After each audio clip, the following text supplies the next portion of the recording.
Senhor presidente Alessandro Bussola, que temporariamente retoma a presidência da Câmara, senhores vereadores, senhora vereadora, e presentes na galeria, aqueles que acompanham os trabalhos pelos veículos de comunicação. Semana passada, nós tivemos uma audiência aqui na casa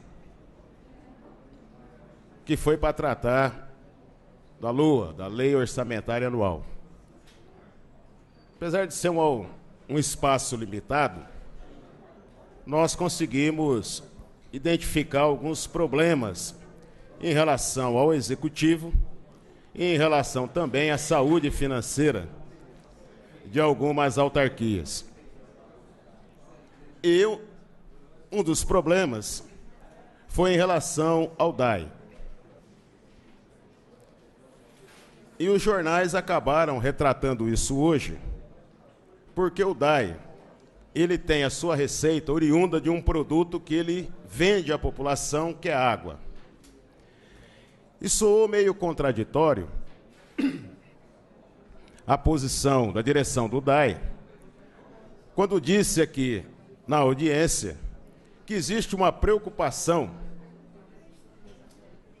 em relação ao DAI, porque a população vem economizando água e a economia de água leva a uma restrição de receita. Se faz uma campanha hoje em dia para economizar água, uma fala dessa pode levar a população a entender que é necessário gastar mais água para incrementar a receita do DAI. De certa forma, sem ter nenhuma posição alarmista, eu acredito que o DAI precisa passar por um rigoroso processo de auditoria. Quando as discussões numa empresa pública ou numa autarquia, elas estão se dando a nível de administração num grau um pouco mais elevado, e é normal que existam interpretações de forma de gestão, de forma de acompanhamento, é uma situação. Mas quando uma autarquia chega na situação em que o DAI chegou, de atrasar pagamentos à FUNPREV, que é o Fundo de Pensão dos Servidores, quando chega numa situação que nós vimos hoje, de não efetuar o pagamento de horas trabalhadas, tanto horas extras como sobreaviso, e que também adota uma postura de cortar um benefício que hoje é pago a 53 servidores, que é uma vantagem pecuniária que foi incorporada por conta de algumas gratificações que esses servidores recebiam quando foi aprovado o plano de cargos, carreiras e salários. Nós, então, temos um problema muito sério. Se a autarquia já está passando por uma crise política, uma crise administrativa e uma crise financeira, quando isso se desdobra para dentro dos servidores, a situação se complica um pouco mais. Porque é necessário, para que saia da crise, um comprometimento da maioria dos servidores para que eles possam efetivamente trabalharem, conhecerem a empresa, para que eles possam contribuir para que a empresa saia dessa crise.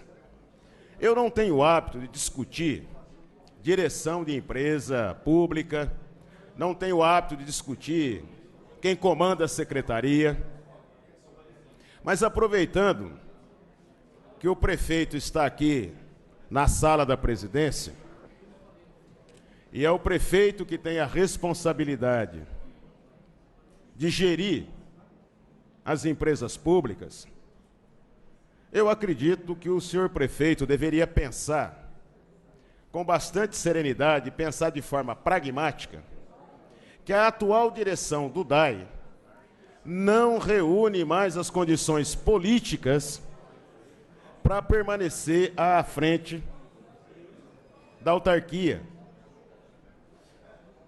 Literalmente, ela perdeu o controle e mais, perdeu o respeito dos servidores.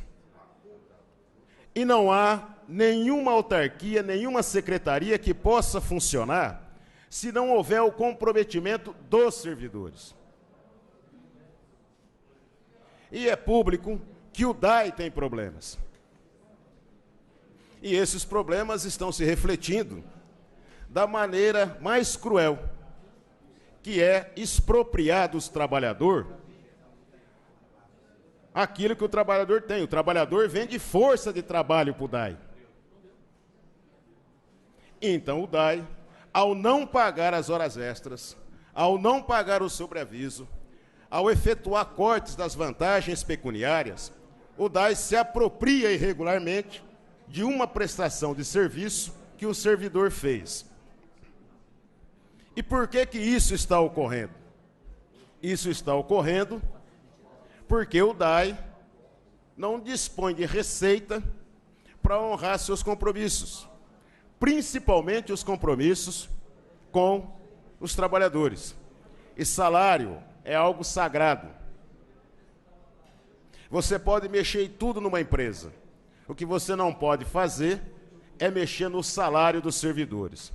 Portanto, na minha opinião, seria prudente que o prefeito analisasse a situação com bastante pragmatismo e adotasse uma medida de colocar no DAI uma direção que pudesse ter o respeito dos trabalhadores e mais,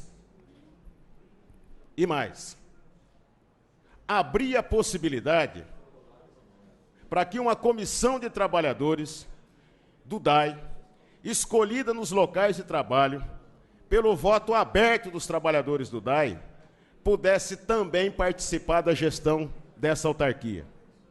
A única possibilidade de se tirar o DAI dessa situação de crise em que ele está na mão dos trabalhadores do DAI, porque são esses trabalhadores que necessitam desse posto de trabalho. Do contrário, o DAI continuará sendo instrumento de luta política e não cumprirá as funções que ele tem que cumprir. Concedo uma parte a Vossa Excelência. Parabenizo pela fala. Toda instituição, toda empresa tem que ter um diagnóstico situacional. E ela deve começar pelos seus recursos humanos. É o que o senhor acaba de dizer. E a participação desses recursos humanos na elaboração de soluções é vital. Isso é uma prática comum na questão de gestão. Eu acho extremamente apropriado para o momento que vive o DAI. Parabenizo pela fala. Então, nesse aspecto, eu expresso aqui a minha solidariedade aos trabalhadores do DAI e digo mais.